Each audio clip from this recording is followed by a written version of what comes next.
Hello, everybody. I'm sitting here. My name is Jim Gale. I'm here at Galt's Landing, and I am so thankful to the Braveheart Nation and Dr. Wolf and his incredible team. I tell you, I've been watching a bunch of Dr. Wolf's videos lately as they come up, and he's right on the money. He's nailing it. And the things that he's talking about, well, I've been talking about these things now for 17 years, and I've been taken off of multiple platforms. I'm not allowed to do live streams on my own platforms, taken off of the big platforms, because it's simply truth, and truth is the most dangerous weapon from the perspective of the people who are causing this harm, right? So how do we demonstrate truth? Look at this. I got to show you something here real quick. Look at this little thing. This is, oh, look at that. It's a jumping spider, right? You see that little guy? Look at those green eyes. Isn't that cool? Oh, all right. Isn't that neat? So those are I don't know the exact type, but those are called jumping spiders from what I learned since I was a kid. And, this brings up something in the flow. We have been taught to fear nature. We have been taught to fear the foundation of life on earth, right? And are there things in nature that can harm us? Of course there are, right? We have all of it here at Galt's Landing. But this idea that nature is scary, when you compare it to destroying nature and to using unnatural things, right? Things that are created in labs and patented for profit. Well, my friends, all wealth is derived from nature, right? Because that's how we're here, right? I grew up in Minnesota, so I call it God's design, right? If you grew up on the other side of the world, you might have a different name based on what you learned growing up. It's time for us to take a look at and ask new questions. And I'll give you some funny examples that come to me. So I was telling one lady about putting a food forest in her yard, and she said, "Oh, that'll bring in the raccoons." And then another lady said, "Oh yeah, the raccoons will destroy your house." I'm like, how do people believe this stuff? I grew up in Minnesota on a lake, and once in a while the raccoons would get into our trash if we didn't leave the lid on, and they would make a little bit of a mess. But the raccoons never destroyed our house or anybody's house that I've ever met, quite frankly, right? Could they get up in an attic? Could they do that if you left some thing open and make a mess? Of course, right? But, this idea that bees, oh, we got to keep the bees out of our communities because one in a certain amount of people are allergic to bees. Why are they allergic to bees? Well, probably because they've been injected with some toxin that suppressed their immune system in a way that made bees the reaction to an allergic reaction, right? But what do bees really do? Well, without bees, according to Einstein, I think this is attributed to him, within 4 years, there'd be no more life on Earth, right? So this idea of creating fear around our natural system started with one of the first stories in a very popular book, right? It's about the snake and how he deceived, and that from that deception was the first seed of doubt and of fear, right? These stories are very, very well designed to program our minds to be fearful of the giver of life, our natural system, my friends. So when you see a wasp nest on your, at your house, do you get out the can of Raid and do you go spray those poisons on the wasps? Well, guess what? There's logical reasons to move a wasp nest, right? But most of the time, and I'd say, I mean, probably 90+% of the time, somebody is scared of something that will never, ever harm them. And they go get the poisons out that will harm them, and they use the poisons. Now, the other thing about wasps, they are one of the best protectors of our food forests, right? And if you haven't seen this, I'm going to show you something real quick. We live 100% off the grid. So this is the edge of a food forest that produces a massive amount of abundance. See the lake over there? In fact, if you ever want to come visit, we're on a private 430-acre lake. We've got the only dock on the lake. It's really quite spectacular. So this area, that looks like a mature system, doesn't it?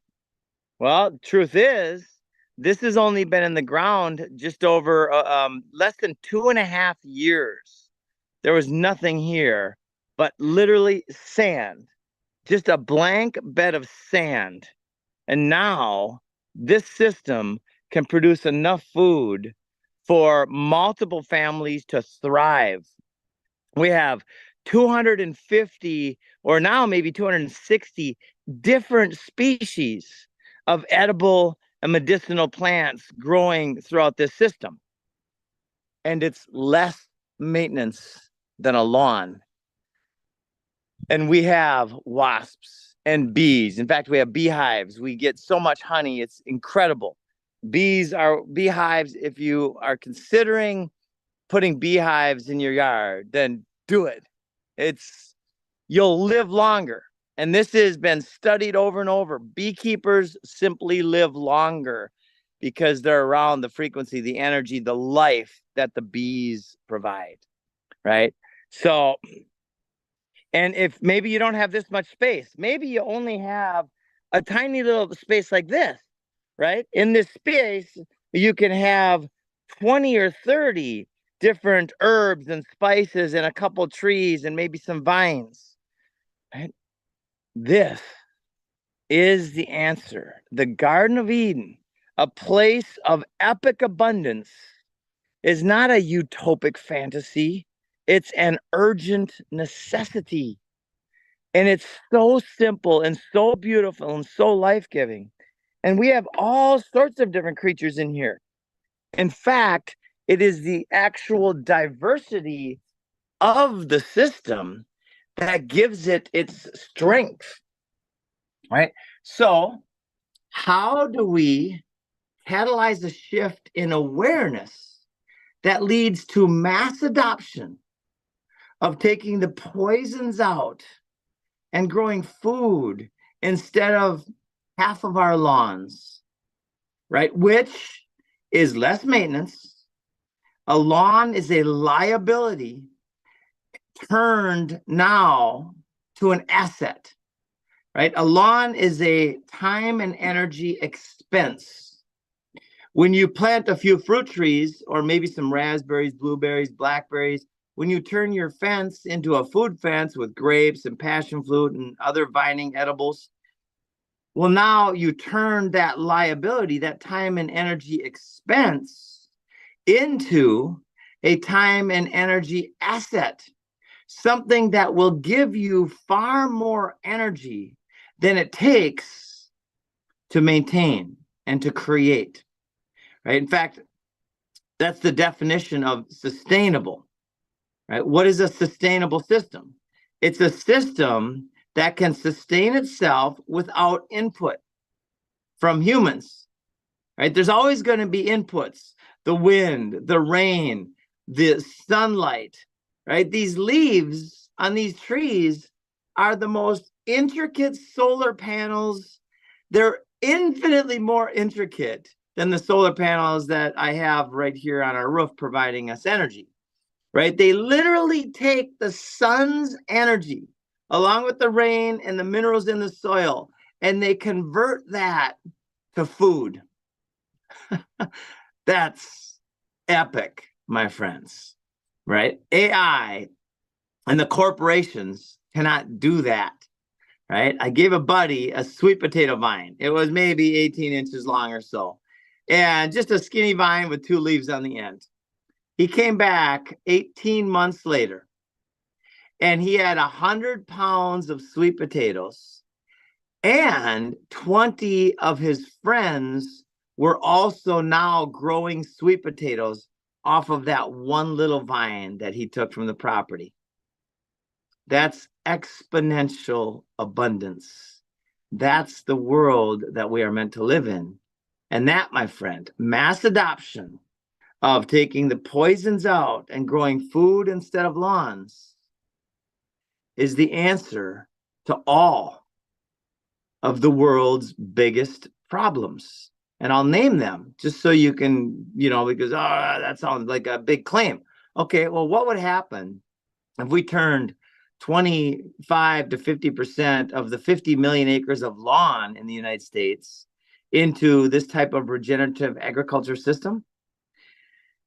Well, deforestation would end because most of it is done through agriculture, monocrop agriculture, which uses poisons and destroys the soil, mines the soil. And not only the soil, but then that poison goes into the waters and so on, right?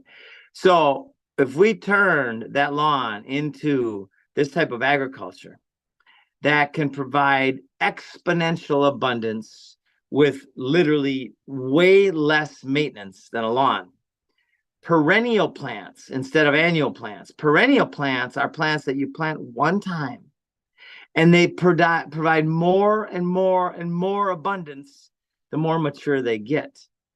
Because you can count the seeds in an apple, but you cannot count the apples in a single seed. This food forest here can literally feed the entire world over time, because every banana, every zapote, every avocado, every single plant there is able to produce offspring and many, many more plants. Right? That's the power of our natural system. So the question is, how do you and I come together, and how do we inspire and empower ourselves, our families, and our communities to do this? How do we do that?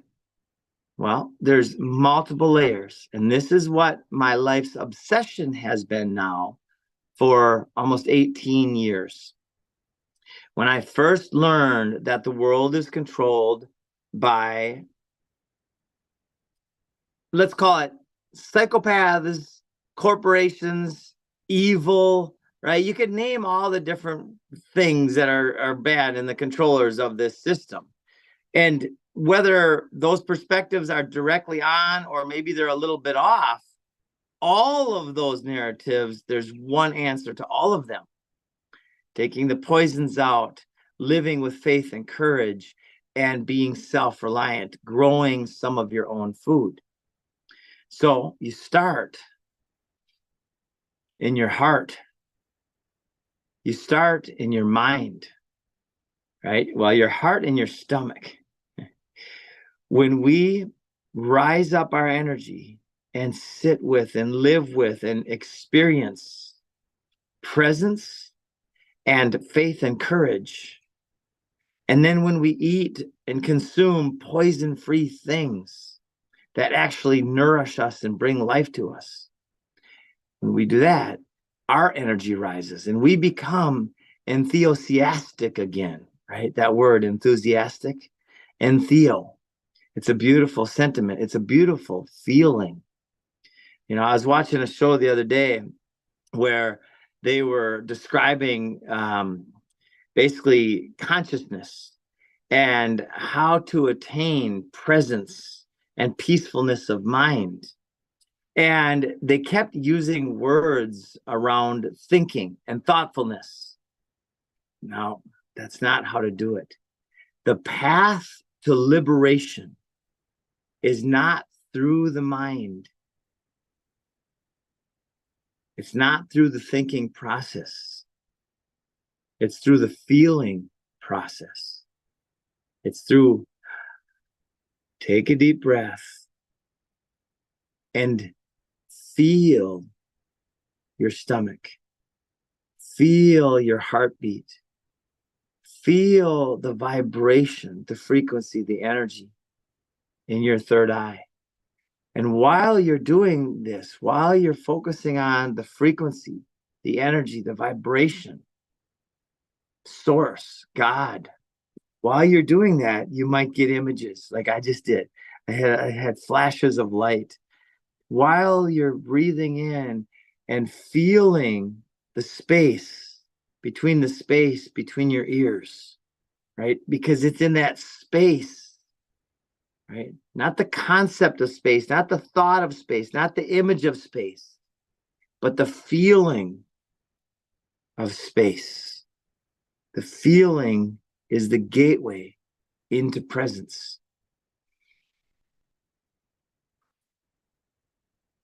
Do you feel it? Take a few deep breaths with me and feel the vibration, the frequency, the energy in your toes. Feel the energy pulsing through your body. And when you do, how do you feel?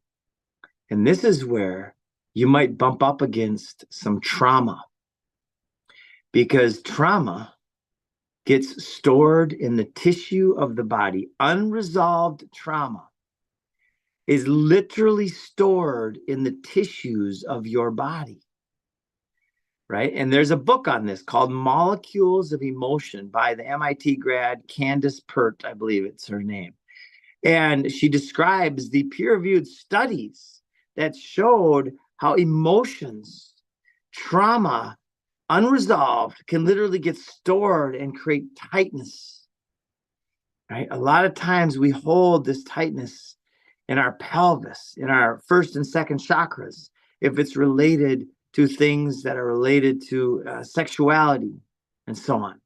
If it's related to capabilities, right? What do we believe that we're capable of? Our belief systems. It can be held in the hearts and the stomachs. A lot of times when we're having a tough time with choices, we experience tightness in our throat. So as you're scanning your body, feel where you have a tightness. My energy right now is drawn to my third eye. For decades, when I meditated, I felt the tightness right here.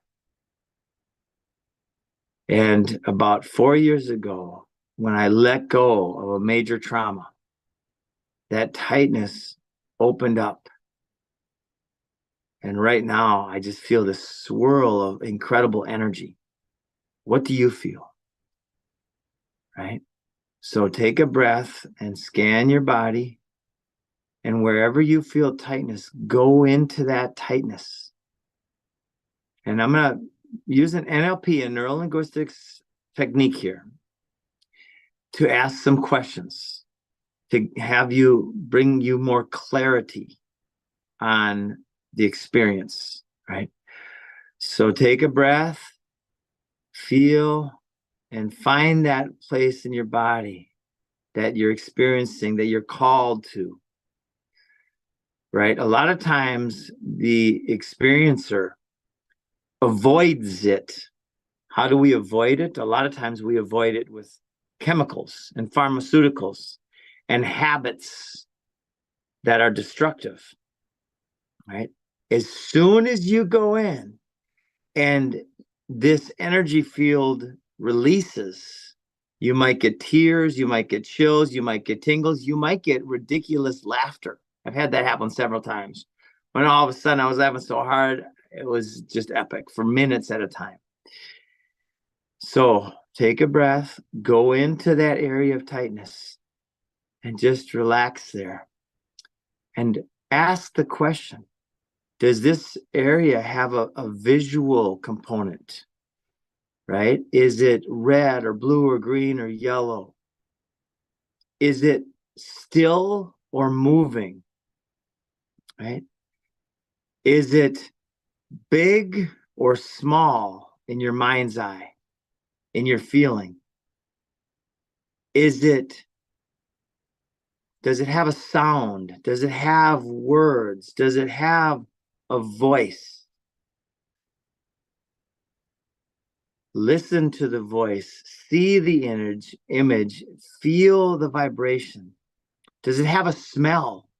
Sometimes the most profound traumas have a smell, right? Which is one of our the oldest parts of our brain, right?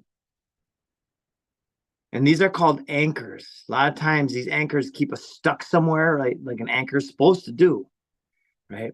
When you can go into this energy field and you can release the anchor, then you can flow again down the river with the river of life, right? Sometimes we hold on and we're fighting the current and trying to go upstream.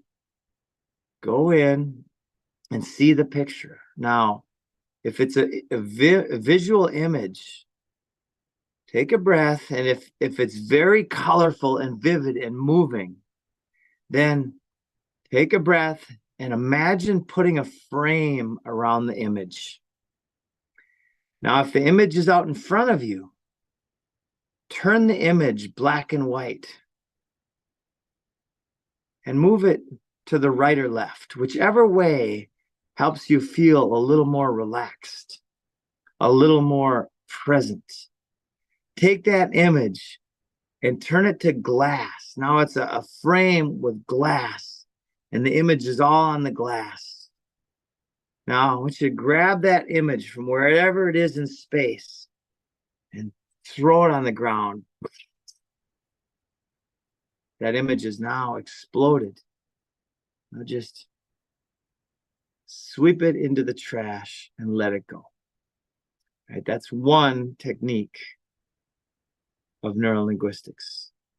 If you're doing this, you might experience tears. You might experience a whole new vision. You might literally have a cloud lifted on your spirit, on your awareness. It's happened to me several times when I was walking and I had a profound epiphany and I went into it, and all of a sudden I could see more clearly. One of the most memorable experiences I've ever had was I was very sick for a weekend. This is about 3 years ago.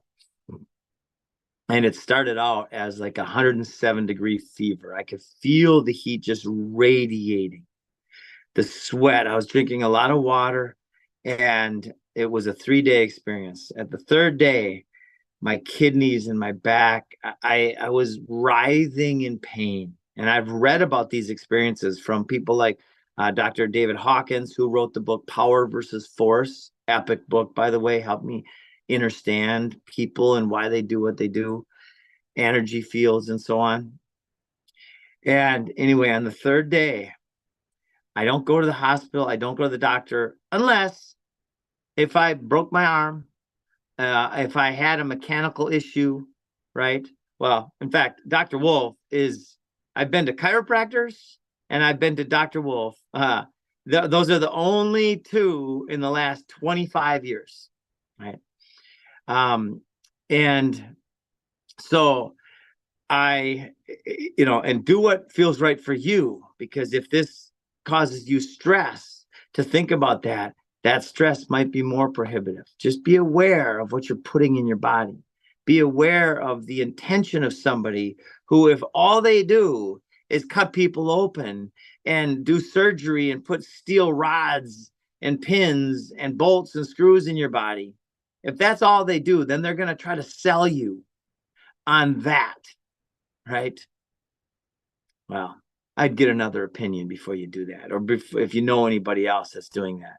I was, in fact, right here in this tiny home where Dr. Wolf, he did his practice, Wolf Non-Surgical, in several areas. My xiphoid process, which was all calcified. He did my shoulder, was all knotted up. I'm a tennis player and I had an injury there. And my lower back, I had stiffness. All of it was it was amazing, the experience I had after that. It was one heck of a process, and I'm so thankful that Dr. Wolf helped me out with that. Anyway, so what happened to me the last night, I was writhing in pain, and I've learned this. Instead of trying to avoid it, go directly into it with all of your consciousness. And my friends, as you know, more people are experiencing pain and suffering right now by percentage than any time in history.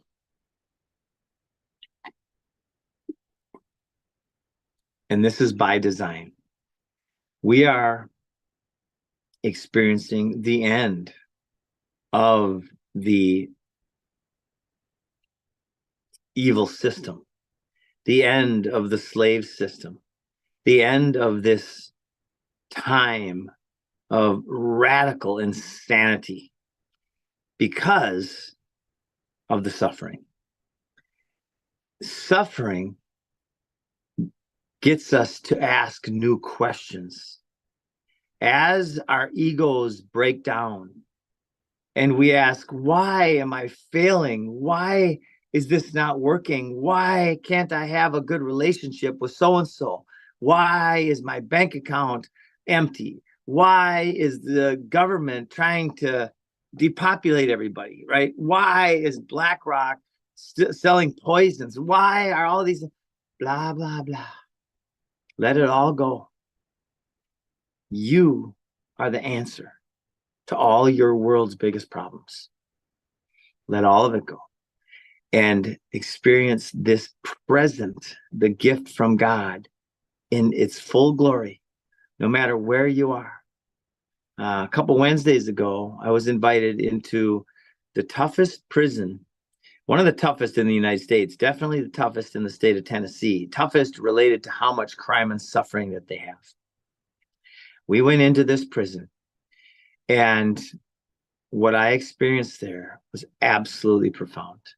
These inmates, who are some of the most suffering among us, wanted to heal. So we're putting together programs that integrate the churches, the inmates, and cooperatives. And these inmates are going to start growing food in prison, and we're going to create structures. We are creating structures that when they get out of prison, they can help us, help be the stewards of our new poison-free food supply chain. This is the tip of the spear, my friends. This is a catalyst that will lead to a new regenerative, decentralized, poison-free food supply chain. And food is the first domino in control for war. Henry Kissinger in 1974 said, if you want to control people, control food. He was the head of the Council on Foreign Relations. He's the guy that appointed Klaus Schwab to be the new head of the Council on Foreign Relations. And what did Klaus Schwab say? You're going to own nothing and be happy. These people are all attached in some really crazy ass way. And they all have an agenda. And the agenda is not good for you and I.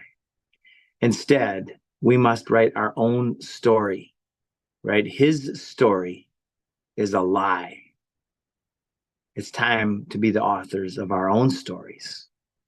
And what story do you want to write for yourself, for your kids, for your friends, for your family, for our world? Well, join us. Join the Bravehearts.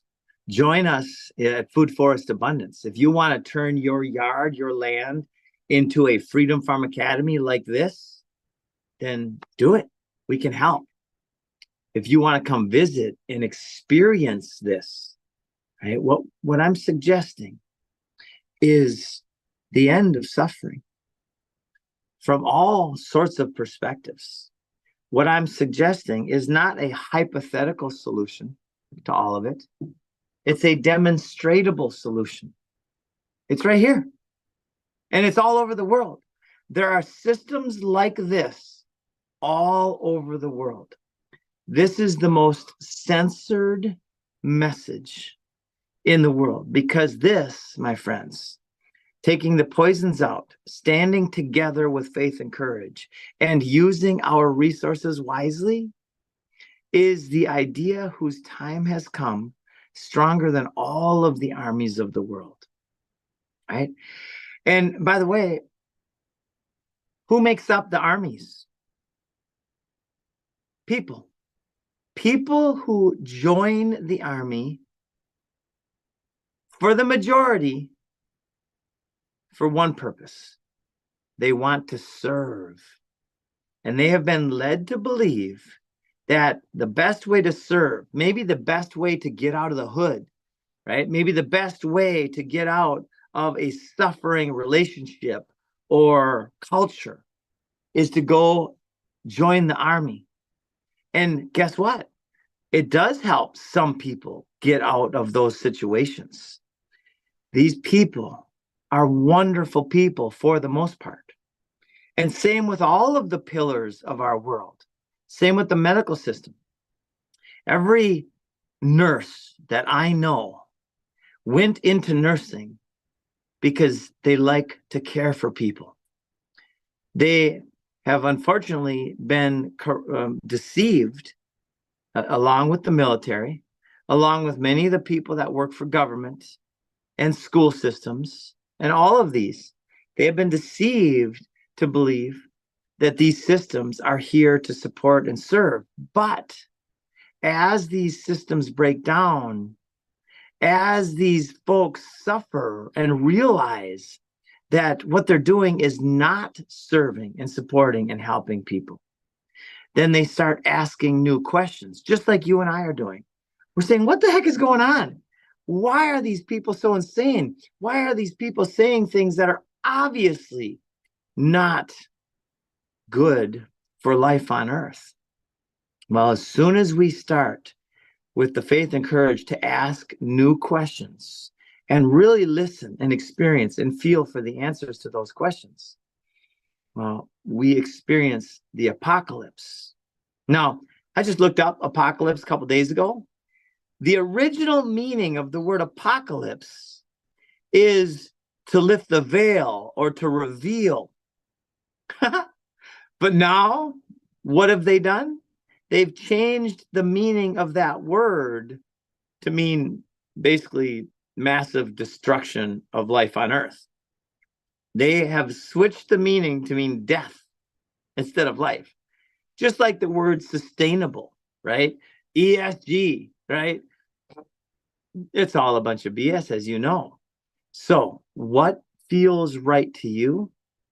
I tell you what, when you sit with faith and courage and presence, and you go into the land and you walk the land, barefoot would be best, and you start putting life into the ground and you start becoming the steward again. Well, as an example, and you can look this up, when inmates practice gardening programs, there's been multiple studies on prisons that instituted these gardening programs. The recidivism rate will fall massively. Inmates growing some of their own food will not only promote poison-free food production, which is better for them, infinitely better for them, but it will save ridiculous amounts of money for the taxpayer. I am not a taxpayer, by the way, publicly. I do not comply with any form of that force and violence. And the recidivism rate will fall off a cliff because inmates learn to be productive. They learn how to build life instead of destroy life, and they are connected again. Now, why isn't this done everywhere? Because the prison industrial complex is not about rehabilitation. It's about money. Well, this is where it gets extremely exciting to me. What we are suggesting will create so much more wealth for everybody, even the most suffering, the most wicked, and the most destructive among us. even if we have to bring them kicking and screaming along the way, or they'll just check out, or maybe they'll have some people will probably hang them up and guillotine them, whatever. But my point is that even the most suffering among us will benefit from this, because the current trajectory, the current trend, at least until lately, right, was black rock. Black rock. Imagine this earth. It's not a big rock. It's a big living system. But the intention of black rock, which is actually facilitated by a computer named Aladdin. AI has been running the financial world for a long, long, long time. I don't know how long. That's a deep question. But anyway, imagine BlackRock is not only the name, it is the intention. BlackRock controls all of the corporations. Corpse means death. They control all of the debt, which means death. They control all of the fiat, which is also part of the debt system. They control everything. The solution to that is you control yourself, your own energy, your own frequency, your own vibration, and your own actions through the energy and frequency of faith and courage and stewardship.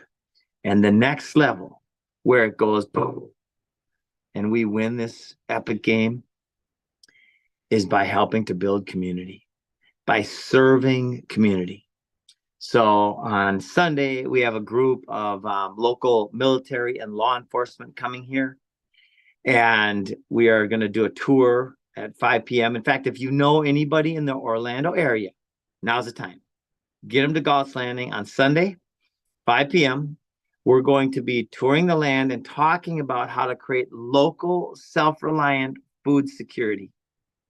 And imagine how logical it is when the police force and the veterans and the schools and the churches participate in this. It's the difference between a regenerative, wealthy, abundant, healthy community and the death of everything. So it's a pretty big difference. It's quite polar opposite, actually.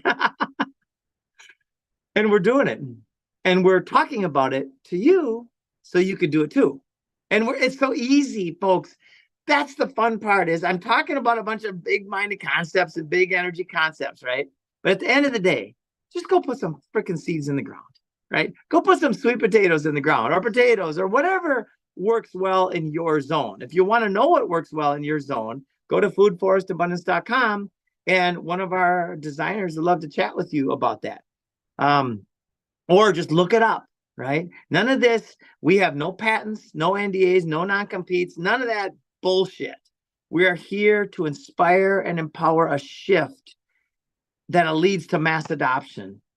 Because I have 4 daughters and a beautiful wife and a beautiful friendships with so many amazing people. And we have now come together with the Earth Council and these different groups, and we are demonstrating a clear path to freedom. You know, somebody asked me the other day, well, what about all the industries that will be destroyed by having so much abundance everywhere? I'm like, what are you talking about?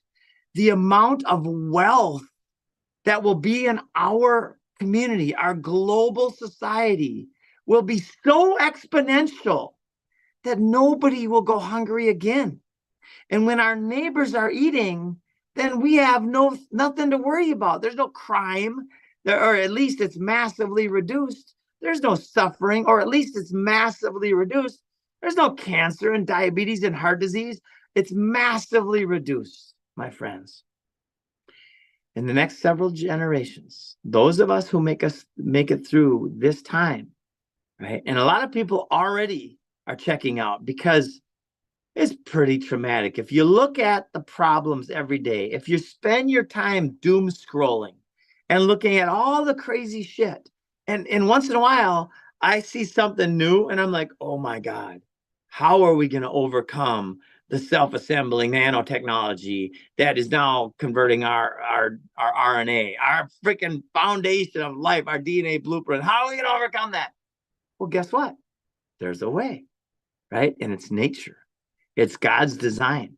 And I'm not talking about some way that's incomprehensible. I'm talking about using products like the ones, and that's why I love Dr. Wolf, because he's out there always searching for the best stuff. That's how we found each other, right? And Dr. Will Spencer and Pat Miletich, right? The 5-time UFC world champion who's now a soil savior, and all of these other people, right? Joe Salatin is one of the Earth Council members, and Marjorie Wildcraft, and the list of incredible people goes on and on.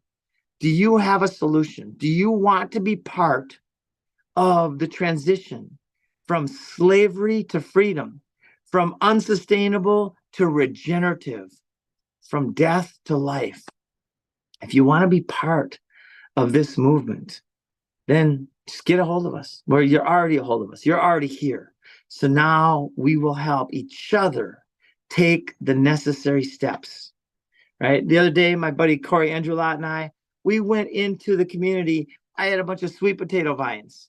And I literally went knocking on doors. I knocked on 5 doors, 4 people answered.